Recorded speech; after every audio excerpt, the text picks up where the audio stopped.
Hey everybody, this is Rachel.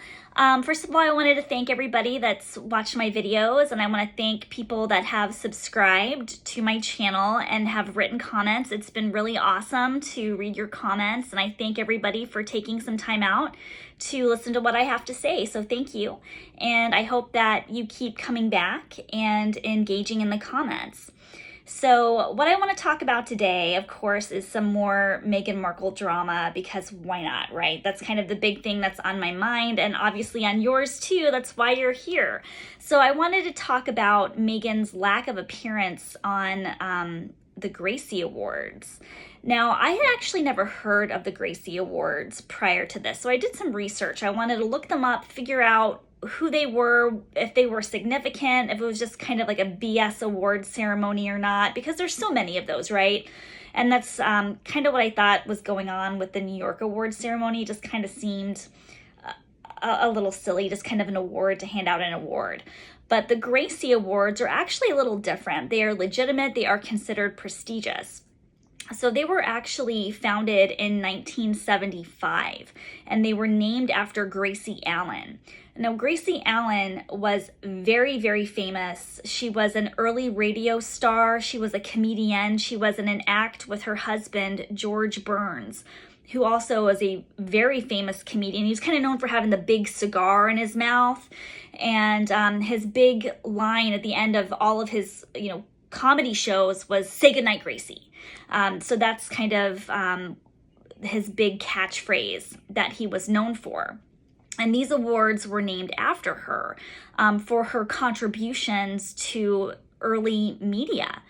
And also, too, these awards were founded by a group that were wanting to pay homage to women in media who were creating content in media by women for women. And this was also a time in which that really didn't happen. Certainly you had female leaders like Lucille Ball, I think, is the prime example. Lucille Ball was really one of the most powerful women in early Hollywood. And I'm talking like the 50s, in that era, in the TV realm.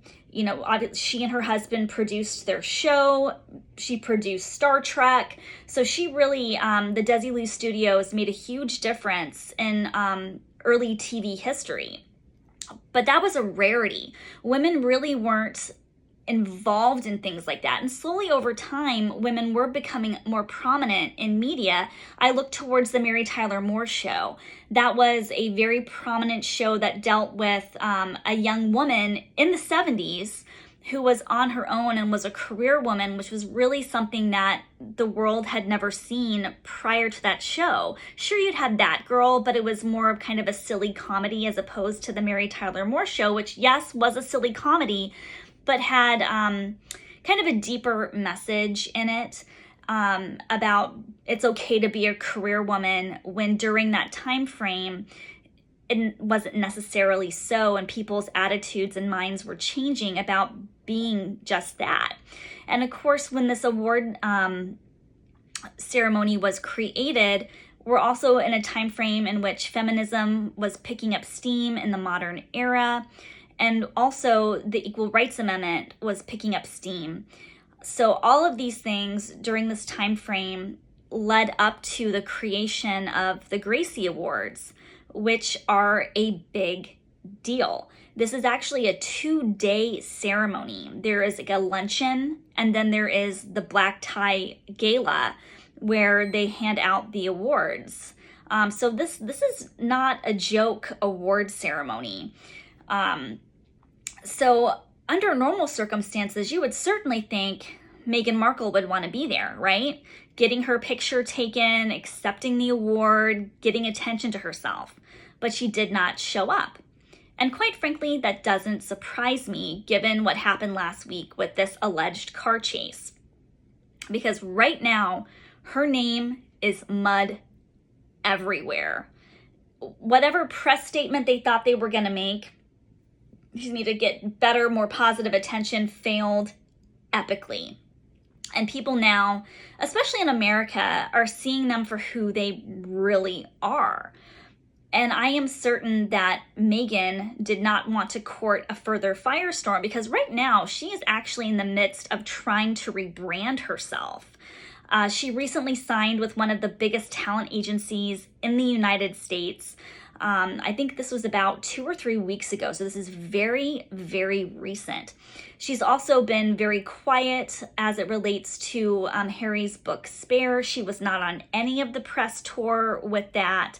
We really hadn't seen a lot of her in months. The only time that we had actually seen her was during the coronation when she was out on that hike. Otherwise, she'd really kind of stayed away from the media, which is kind of unusual for her, quite frankly. And so now she's in the midst of trying to do this rebranding, and under normal circumstances, the Gracie Awards would have actually been a really great way for her to continue on this rebranding tour, right? Because I'm sure that the awards ceremony in New York was a part of that rebranding tour. She had given the this video recorded introduction for a TED Talk where she even looked physically different, where her hair was stick straight as opposed to kind of the wavier or tied back look that she would normally have. And of course, you know, joining with this new agency. But obviously, this car chase thing has completely derailed that, because her credibility is at an all-time low, even more so than before. So I can certainly understand, you know, why she wouldn't want to draw even more negative attention to her, because she really is kind of persona non grata at this point. And I'm certain that she probably doesn't want to have negative attention. And of course, they always say, what's the turn of phrase? All press is good press, something like that, because it keeps your name in the media. People want to talk about you. At least I think she's smart enough to realize that right now is not the time, or maybe her agent is like, look, you got to step back right now because there is too much going on. Too many people are annoyed with you. Lay low until we announce your next project, whatever that is. But the problem though too is that, you know, her signing with this talent agency kind of says to me, hey, look, you know, I want to get back into film. And I just have this inkling with Meghan that the only kind of film that would be acceptable to her would be some kind of, you know, big Oscar-worthy drama. And she wouldn't accept anything other than that because it's beneath her. She wouldn't, you know, take smaller roles or anything like that, because why would she? She's, you know, the Duchess of Sussex, and she should have top billing, even though she hasn't done anything at this point in 5 years. And also, her biggest role was in Suits, and she was a major supporting character. She was not the star of the show and really hadn't been in anything more than guest starring appearances prior to then. So I don't know if that's actually going to materialize, and I don't really know if any producers would be willing, or directors even, would be willing to take a chance on her with so much negativity swirling around her. I think she's killed her own brand. And so that's why with these rumblings of a potential interview with Gayle King, I actually believe that's going to happen, because right now her press image is so terrible that she's got to do something to redeem herself if she really wants to move forward and have some kind of credibility. Because I don't think that she can stay away from the media for long. I think that she feels she has to be out there. She wants, whether big movie roles or whatever she wants to have, just this attention she craves. But she's got to find a way to publicly redeem herself, because she's not so dumb as to not realize that people don't like her. I am certain she Googles herself all the time, has Google alerts on her phone, is constantly cruising the media. We know that because otherwise she wouldn't have filed all these lawsuits in Britain.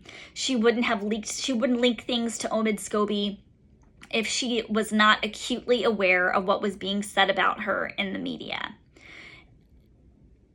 But what do you expect? So I feel like at this point in time, she will do a sit-down interview. And of course, she's going to continue to play the victim card because that's what she does. She's a professional victim, but I don't think it's going to rehabilitate her image. I think that this car chase business has derailed her image so much, and people are really seeing her for who she is at this point. I think it's just too little, too late. At least I hope that it is, because I don't think that she deserves all these accolades. I don't think that she deserves all this media attention when she is really nothing more than a social climbing grifter. And those people do ultimately get their comeuppance. They do ultimately fall from grace. And I don't want anything bad to happen to her. I don't think anybody does that has a conscience. I just think that she needs a reality check. And I think that this is the beginning of the end of that, where she's having to take a really hard look at herself. And maybe she's such a narcissist and a victim that she can't. But when producers won't return her calls, when directors won't put her in their films, when organizations don't want her speaking because it's going to detract from people wanting to attend the function. And a lot of these functions are, plated, expensive fundraisers. And they want to have people come to these fundraisers. That's why they have these big name speakers. And some of these charity events can be incredibly expensive.